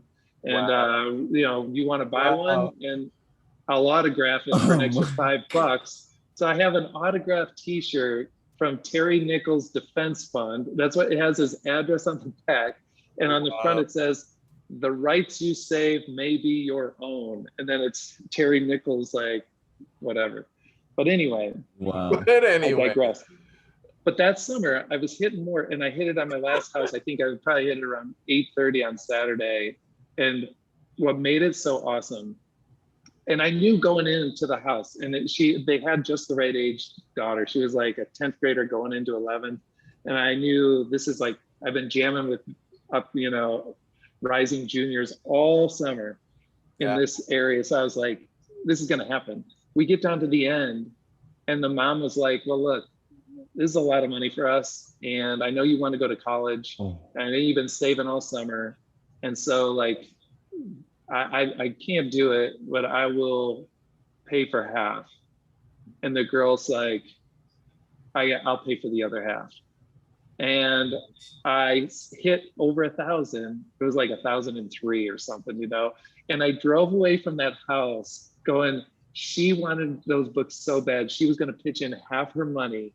And I just drove away. It's all gravel roads. And I'm like, I've got this Buick Regal with the sunroof back, and it's covered in dust, you know? And I was just like screaming out of this car as I'm driving away, just like driving on this gravel road. It was the best. It was just like such a moment, you know, to go, wow, dude. I finally did this thing that seemed like I couldn't do it. And it felt so good at the same time. It was great. For Mortimer Utley. Mortimer. That's fantastic. Okay. Another thing that happened that summer was that so back in the day, there used to be this thing, they had a voicemail thing set up at Southwestern because nobody had cell phones. Right. So in the morning, part of your routine was you do your breakfast. Yeah. You'd call the 1-800 number and get into the Southwestern voicemail, and you'd leave all these group voicemails for all these people for like all of winning tradition or whatever. That's cool.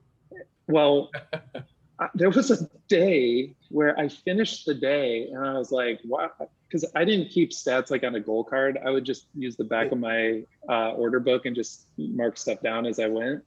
Yeah. But I looked at the end of the day and I'm like, wow, finished the day with 5 sit downs in a row that all bought. I'm like, oh, okay.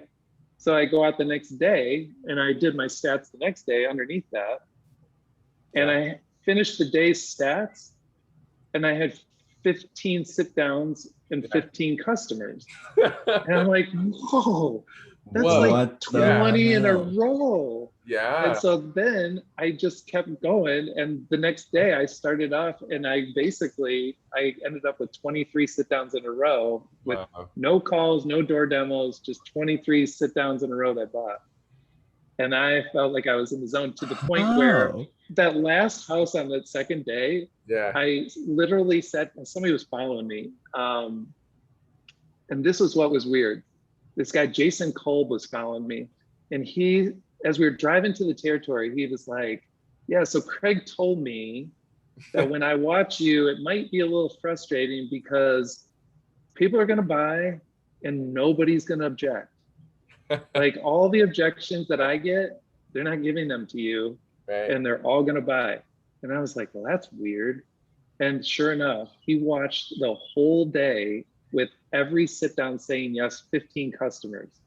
And I was like, I wonder how Craig knew that. Witness. Like, Craig never followed me. He doesn't know anything, but he's just looking at my stats and he goes, yeah, just everybody. I still wonder, how did you do that? 50. You didn't get your 30 demos, and that's not okay. Did you go to like Walmart or the gas station to get your 30 demos in? No. So like, how did you have like even catching people home who were like available to talk? Like, cause sometimes you'd have people who were like total ponies, but they're like just weird. Like, can you come back in an hour? Like, I'm eating. Yeah, but that's not a call, because I would not call that a call. I would go come back and I'll count them whenever I do something. If I tried to do a demo, it's a demo, and if I didn't, then it's not. So I had sat down with 23 in a row that bought. And basically at that 20th one, I sat down and I was like, well, listen, it was the last house of the night. I was like, here's how I'll tell you. You guys might like these, you might not. Either way is fine. But I do need to tell you the last 20 people I sat down with have bought these. And they were like, well, sounds good. We're probably going to like them. And I was like, probably. And then we did the demo and they bought it. And it was just like, this is so weird, because 2 years ago I could barely get in a house, you know. Yeah, you were in Fargo. Summer. That's impressive. No way, man. That's just cool. So how many total units was that run? Do you know how many units that run was? I don't know. You know, the funny thing is, I only had like 2 or 3 days. Yeah, that's right. Everybody bought something. Everybody got a Bible story book. Right? I had probably in my entire book career, probably had 200 units in a day, maybe 5 times. And I hit more twice. And I had a bunch of days or weeks that were 700, 800, you know, whatever. Right. So I just was always kind of like around 150 units a day, like 130, 150, 10 customers was kind of my thing. Like Todd always used to say that. He'd be like, well, 10 customers. You know, we're going to work all day. We'll probably have 10 customers, maybe 12, who knows, maybe 15, but whatever. We're just going to work all day and have a good time. And so I always kind of thought like, well, whatever the stats are, I would get like 60 calls my first couple days, you know, first weeks. It was like stats that are just like, where are these numbers coming from? But later I kind of settled into kind of my thing is 15 sit downs a day, 10, 12 customers, that kind of felt about right. And then, you know, you get some door demos and some calls in there and whatever. Yeah. And so, yeah. So casual, not the experience that most people are having these days on doors. So now I have to tell you, but I got to tell you a couple of stories. One story from being a sales manager. Please do. And then 2 little tiny stories about being a host parent. Ooh, yeah. And then we can wrap, okay? Please, yes. Okay. So, my first year, that summer that I was in Georgia, right? Where I had just done a month on the field, and then I came in to the office and they're training me how to work with your people. We had this kid in that org who through the first 3 or 4 weeks while I was out there, total units was probably about 100 units, okay? We'll just call this kid JM. Then all of a sudden I leave, and this kid starts like the next week gets like 300 units or something, and everybody's like freaking out. That's right. Then the next week he gets like 550, and he's number one on the pace setter. Damn. And everybody's freaking out, right? What's this kid? And so JM. And so I'm a brand new sales manager, you know, so I'm in the office and I'm like, I got the number one rookie. I'm like, you know, walking through the halls of Landers Plaza, like, yeah, look at me. I got the number one rookie. The next week it was like 600. And then the next week it was 900. And just in this little office, and Craig comes, you know, Craig's like, I'm like, Craig, can you believe it? And he's like, yeah, it's great. Roy Lofton. Did you guys ever know Roy? Heard the name a million times, never knew him. He comes walking by and I'm like, Roy, do you have good news? You got a rookie that hit 900 units. Yeah. He's like, how's his remittances? I'm like, shut up. I was just like, F you, dude. Like, whatever. Don't be trying to rain on my parade. You're just jealous, you know? Okay, the dude was padding all of those units, and he had been number one on the pace setter for like 4 weeks in a row.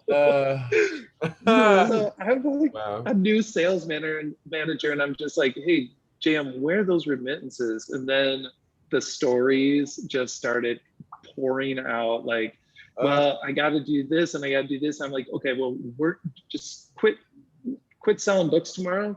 Go get all your money and get it to the bank. And like, it just, the stories, it just got sicker and sicker and sicker, to where he was like telling me stuff that, like, conversations he's having with the bank teller. And I'm like, give the bank teller the phone. I need to talk to the bank teller. And she's like, yeah, there's no money in this account. And he's standing right there. And then he would get the phone back. He's like, no, I put all the money in. It's the money's there. And like, put her back on. There's no money in the account. Like, it just got sicker and sicker. And finally, I'm like, you got to come to Nashville. He shows up so I pull him off the field. He shows up in Nashville, and in his like luggage that was stored under the bus was a gun, like a muzzle loader, like a Revolutionary War thing that he had gotten somewhere. What? And I'm like, give me the gun, and you're staying at the La Quinta while we sort this stuff out. I mean, it was like, this is weird. But basically, I think I had one of the biggest patters of any Southwestern summer for a first year. So that's one of my claims to fame. Would you say that every sales manager had a stat patter like that? I would say this, like, as much as Roy was like annoying to me, you know, he couldn't like take a second and go, hey, you know, I've run into that before. Let me tell you how it went for me. Instead, it was like, yeah, check the remittances, you know. But the reality is, there, from that point on, I was like, if the money isn't there, the units aren't there. Right. And that was like kind of an eye-opening experience. It's equal money. But here's the crazy thing. So he had this crush on this girl that was in the org. Oh no. So I have him come into Nashville. His parents come down from Illinois. We sit there in this office with, I think, Dan Moore. And we go through this whole thing so that he could start to confess, right? Because he wasn't confessing. Even in Nashville, he was still lying about everything. Yeah. So we created this really safe environment where a little bit started to come out, and then a little bit more, and then a little bit more, and then it started to come out, right? Cool. So we have this really cathartic experience. It's just like, and I'm just going, oh my gosh, this kid needs serious therapy. Like, this is wrong. Like, whatever. How did we contribute? Whatever, you know, it's like, wow, a lot went wrong here. And then he's leaving to go home with his parents for the rest of the summer. And he turns to me and he goes, could you just do me one favor? And I'm like, it has to do with okay, the girl. Whatever. And he goes, just tell Trish that I love her. And I'm like, okay. And I'm like, why did I say okay? Dude. Now so you I have go down. to. Oh my God. So I go down to the Sunday meeting, And I do the whole Sunday meeting, and there's this thing in my ear going, you have to tell Trish. You have to tell Trish. So I go, the whole meeting's done, and I pull Trish aside, and I'm like, Trish, listen, you know what happened, right? Like, it's kind of weird. Oh no. But I told JM I would tell you, he just wanted me to tell you he loves you. Wow. And she goes, I know. They got married. They got married. No. Yes, no, dude. no. I don't even know I don't know how to respond, but we gotta have him on the show. That's impressive. I don't know if they're still together. I'm off all the socials, but I mean, Yeah, that's wild, man. That was crazy. Oh my gosh. That's all right. JM. So all right, last story about hosting. Okay, so first time I hosted, we had this Mexican kid, Diego, from University of Arizona, but his whole family is in Durango. And I was like, so Diego, like after staying with us for the whole summer, like, what do you notice about our family? Like, what's your take on our family? He's like, you have a lot of shoes. I was like, I looked around, I'm like, there's shoes in every room of our house, like piles of them. And I'm like, wow, we really do have a lot of shoes. Oh. But that's not the great story. So here's the story that floored me about being a host parent. So we have this girl from Estonia who comes to stay with us, and she didn't have any roommates. And it was like, she was fine. It was like her 5th, 6th summer. And they were like, you'll be fine on your own. So she was great. And we loved her. And she would, she was just like a good book girl by herself. And, she would take the bus to her territory from our house, which is in the burbs. And I'm like, I don't even know how to take the bus. And she figured out how to get to her territory and get home. And then she one day calls me and she's like crying. And I'm like, are you okay? And she goes, yes, but I have this bike that I lost. And now I went into a house and I came out and it's no longer there. And I no longer have a bike. And I'm like, oh, that's okay. I'm like, we got bikes and nobody rides them. Like, just take one of our bikes. Like, when you get to our house tomorrow, you just take a bike and you just go with it. Well, my wife had a really expensive bike. And of course, she chooses that one. Now, granted, my wife doesn't ride her expensive bike. She just has it. So this girl takes the expensive bike. And then my wife is like, why did you let her take my bike? Like, you don't ride it? And she's like, yeah, but still, that's an expensive bike. Like, whatever. And there's this little argument, right? Well, another week goes by and she calls me crying. She's like, I'm so sorry. The bike has been stolen. And I'm like, oh no. So that's like week 6, right? And I'm like, and so I'm have to tell my wife, and it's just this big thing. And she's like, well, you know what? She has to buy me a bike because, that's just the deal. This is a nice bike. I'm like, yeah, she has barely any money. Like, I don't know what her units are, but, and I'm like, okay, but that's fine. It's fair. I'll bring it up with her. Well, it gets to the end of the summer and I still haven't really said anything.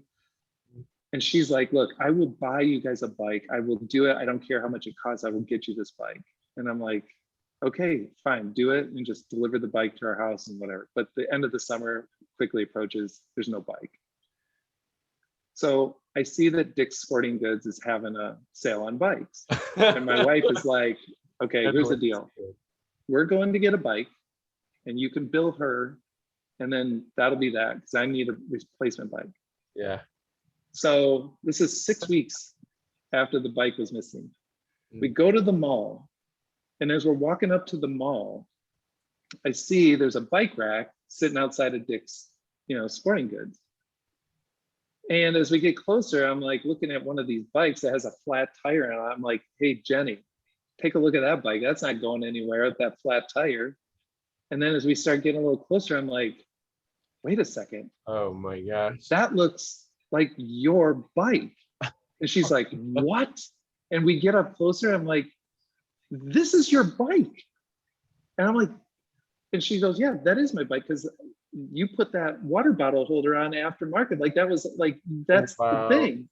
Wow. And it had a couple other identifying things. I'm like, so I go in the store, I'm like, hey, does anybody know where this bike came from? And they're like, actually, Joe rides his bike to school or to work every day. He'll know. So they get Joe, he comes out. I'm like, Joe, what's with this bike? Do you, when did you see this here? And he goes, actually, I just saw that yesterday for the first time.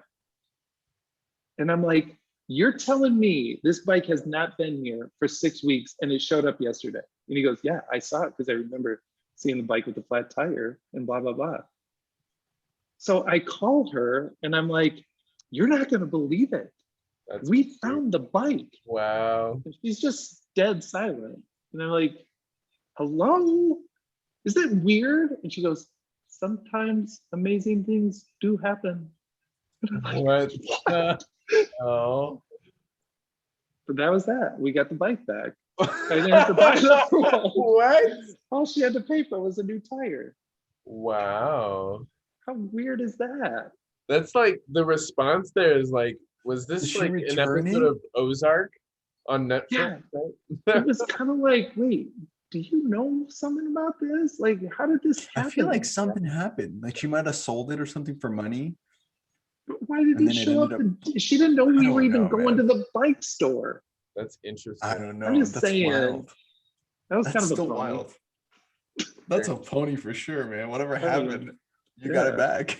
That's That's right. Oh man. Well, man, this Like, you has been don't have to fun. buy us a bike.